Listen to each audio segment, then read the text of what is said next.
ઉત્તરાખંડના ચમોલીમાં શુક્રવારે સવારે 7:15 વાગ્યે હિમસ્ખલનના કારણે 57 મજૂરો બરફ નીચે દટાયા હતા. આ ઘટના ચમોલીના માણા ગામમાં બની હતી. બોર્ડર રોડ ઓર્ગેનાઇઝેશનની ટીમ ચામોલી બદ્રીનાથ હાઈવે પર માણા અને બદ્રીનાથ વચ્ચે બરફ હટાવવાનું કામ કરતી હતી. આ દરમિયાન બરફનો પહાડ તૂટી પડ્યો. 57 મજૂરો 8 કન્ટેનર અને એક શેડ અંદર દટાઈ ગયા હતા. અત્યાર સુધીમાં 16 મજૂરોને સુરક્ષિત બહાર કાઢ્યા છે. એનડીઆરએફ, એસડીઆરએફ, આઈટીબીપી અને બોર્ડર રોડ ઓર્ગેનાઇઝેશનની ટીમો ઘટના સ્થળે છે. હવામાન વિભાગ 28 ફેબ્રુઆરીની મોડી રાત સુધી ઉત્તરાખંડમાં ભારે વરસાદનું એલર્ટ આપ્યું છે.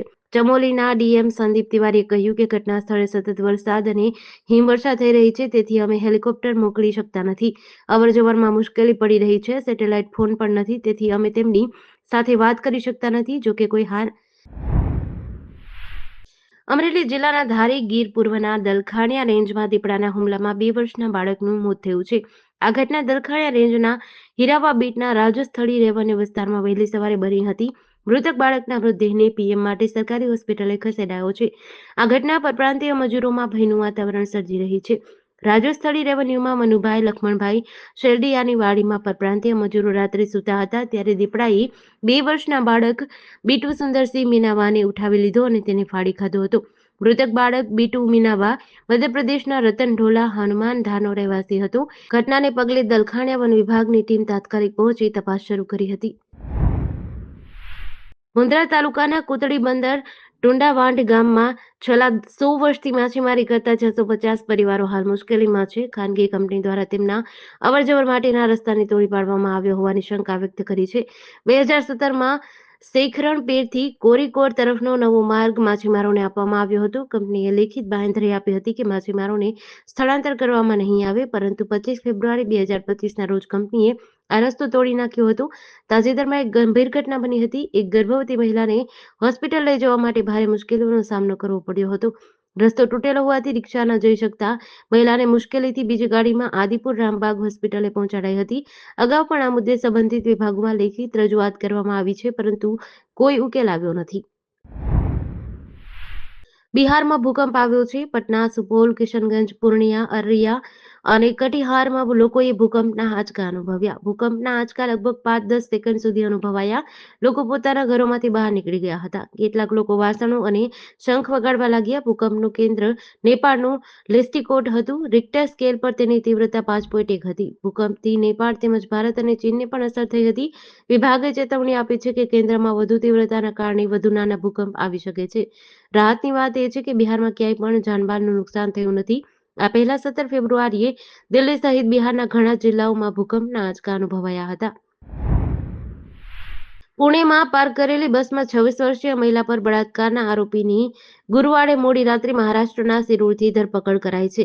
ક્રાઇમ બ્રાન્ચ પુણેના ડીસીપી નિખિલ પિંગડેએ જણાવ્યું હતું કે આ ઘટના 25 ફેબ્રુઆરીએ સવારે 5:45 વાગ્યાથી 6 વાગ્યા વચ્ચે બની હતી. આરોપીની ગુરુવારે રાત્રે 1:30 વાગ્યે ગામના શેરડીના ખેતરમાંથી ધરપકડ કરી હતી. એટલે કે લગભગ 75 કલાક બાદ આરોપી પોલીસના હાથમાં લાગ્યો. પોલીસ અધિકારીએ કહ્યું, ગ્રામજનોએ ધરપકડની સમગ્ર પ્રક્રિયામાં અમને મદદ કરી. તેમણે પોતે કહ્યું, આરોપી રાત્રે ગામમાં આવ્યો હતો.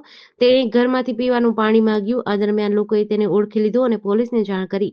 લોકોએ પણ આરોપીને પકડવામાં મદદ કરી. હાલ આરોપીને વધુ તપાસ માટે પુણે મોકલવામાં આવ્યો છે. ગુજરાત સરકાર દ્વારા ખાનગી સ્કૂલોમાં 25% બેઠકો પર ગરીબ અને જરૂરિયાતવાળા બાળકોને ધોરણ 1માં મફત પ્રવેશ માટે આરટીઈ હેઠળ પ્રવેશ માટે ઓનલાઈન ફોર્મ ભરવાનું આજે 28 ફેબ્રુઆરી શુક્રવારથી શરૂ થયું છે. 12 માર્ચ સુધી વાલીઓ ઓનલાઈન ફોર્મ ભરી શકશે. અરજદારોએ ઓનલાઈન અરજી કરવાની રહેશે.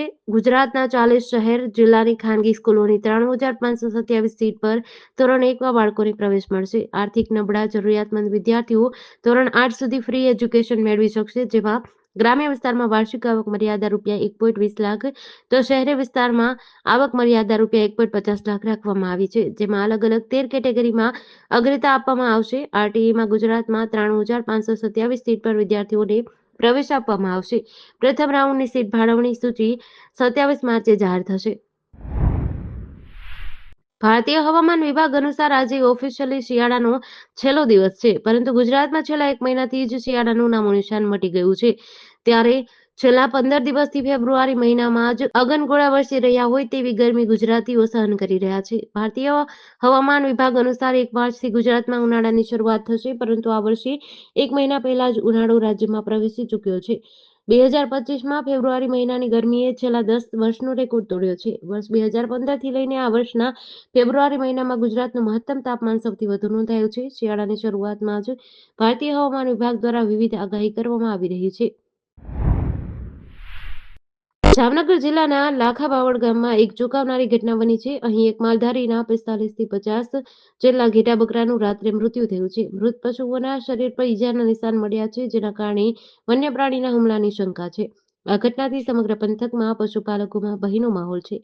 ગામના માજી સરપંચ ભરતસિંહ જાડેજાએ અસરગ્રસ્ત માલધારી પરિવાર માટે સરકાર પાસે સહાયની માંગ કરી છે. વન વિભાગની ટીમે ઘટના સ્થળની મુલાકાત લીધી છે અને સમગ્ર મામલે તપાસ શરૂ કરી છે. અંજારના કોટેશ્વર નગરમાં એક નંદીને 15 ફૂટ ઊંડા ખુલ્લા ટાંકામાંથી સફળતાપૂર્વક બચાવી લેવાયો છે.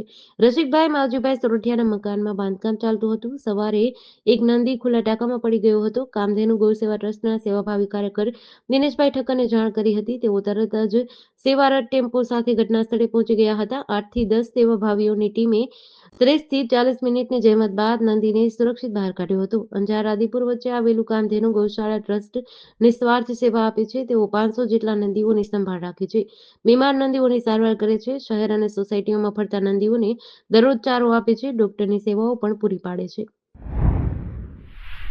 હાલમાં યુવકો વેબ સિરીઝ અને ફિલ્મોના પ્રભાવ હેઠળ આવી ગુનાહિત પ્રવૃત્તિઓ કરતા ઝડપાય છે. એવો જ એક કિસ્સો સુરતના ઉધનામાં બન્યો છે, જેમાં એક યુવકે મિર્ઝાપુર વેબ સિરીઝ જોઈ મુન્નાભાઈ બનવાની લાલમાં બિલ્ડરને ફોન કરી હું હત્યાનો આરોપી છું કહી 2 લાખની ખંડણી માંગી.